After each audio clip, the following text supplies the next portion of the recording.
Assalamualaikum warahmatullahi wabarakatuh. Halo anak-anak hebat, bagaimana kabar kalian pada hari ini? Semoga semuanya senantiasa sehat selalu ya. Baik, di sini kita akan belajar tentang mata pelajaran IPAS kelas 4 SD bab 5, yaitu cerita tentang daerahku. Topik B, daerahku dan kekayaan alamnya. Adapun tujuan pembelajaran kita pada kali ini yaitu yang pertama, peserta didik dapat menyebutkan kekayaan alam yang ada di daerah tempat tinggalnya. Dan yang kedua, peserta didik dapat mengorelasikan pengaruh geografis dengan kekayaan alam yang ada di daerah tempat tinggalnya. Nah, apa saja ya kekayaan alam yang ada di daerah tempat tinggalku? Dan bagaimana pengaruh geografis daerah tempat tinggalku terhadap kekayaan alamnya? Lalu, bagaimana cara bijak untuk memanfaatkan kekayaan alam di daerah tempat tinggalku? Sebelum masuk ke materi, perhatikan percakapan dua anak berikut ini ya.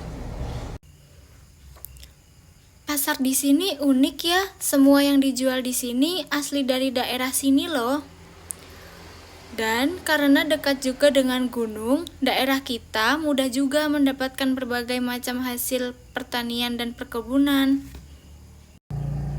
Anak-anak, tahukah kalian bahwa setiap daerah di Indonesia ini memiliki ragam bentang alam yang berbeda-beda loh? Lalu, tahukah kalian bahwa hal ini juga berpengaruh terhadap potensi sumber daya yang dimiliki oleh masing-masing daerah? Di Kabupaten Bima misalnya, di sana memiliki bentang alam yang terdiri dari dataran tinggi, dataran rendah, dan beberapa daerah lainnya berbatasan langsung dengan laut. Curah hujan yang rendah juga di dataran Kabupaten Bima itu membuat bawang merah dapat tumbuh dan berkembang dengan baik. Lalu di sana ada bambu yang juga termasuk sumber daya yang banyak dimanfaatkan, dijadikan perabotan rumah tangga, perabotan dapur, dan dinding rumah. Sebagian terbuat dari bambu. Bukan hanya itu, bambu juga digunakan untuk sebagai alat musik dan bahan membuat mainan. Di daerah kalian pasti ada sesuatu yang bisa dan biasa dimanfaatkan penduduknya. Bisa berupa tumbuhan atau hewan, bisa juga sungai, danau, rawa, gunung, dan sebagainya. Jadi penasaran ya, apa aja sih kekayaan yang ada di daerah kita? Ternyata Indonesia juga memiliki beragam jenis kopi loh.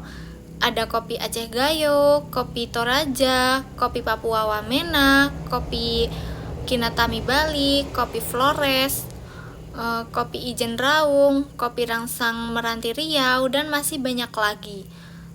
Hal yang paling luar biasa, kopi dari Aceh hingga Papua itu memiliki karakteristik dan cita rasa yang berbeda-beda loh. Wah, bagaimana bisa? Ternyata ini dipengaruhi oleh tanah serta ketinggian tempat kopi tersebut ditanam. Tidak hanya ada tumbuhan sih, ternyata ada beberapa hewan pun memiliki lingkungan-lingkungan tertentu untuk tumbuh dan berkembang.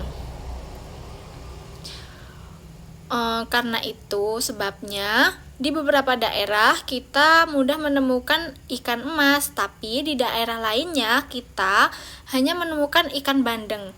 Lalu bagaimana sih satu daerah tetap menyediakan produk yang tidak tersedia dari kekayaan alam daerahnya? Jadi kita dapat mendatangkan yang kita butuhkan dari daerah lain. Begitupun sebaliknya, bahkan kita juga dapat mendatangkan dari luar negara Indonesia, dan begitu juga sebaliknya.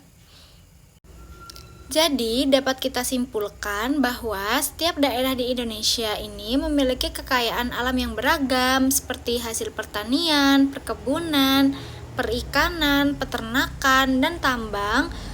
Kekayaan alam ini dimanfaatkan oleh masyarakat untuk memenuhi kebutuhan hidup dan juga sebagai mata pencaharian.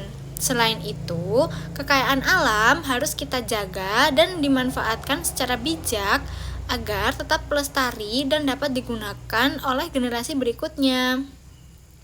Sekian pembelajaran dari saya. Ibu akhiri, wabillahi taufiq wal hidayah. Wassalamualaikum warahmatullahi wabarakatuh.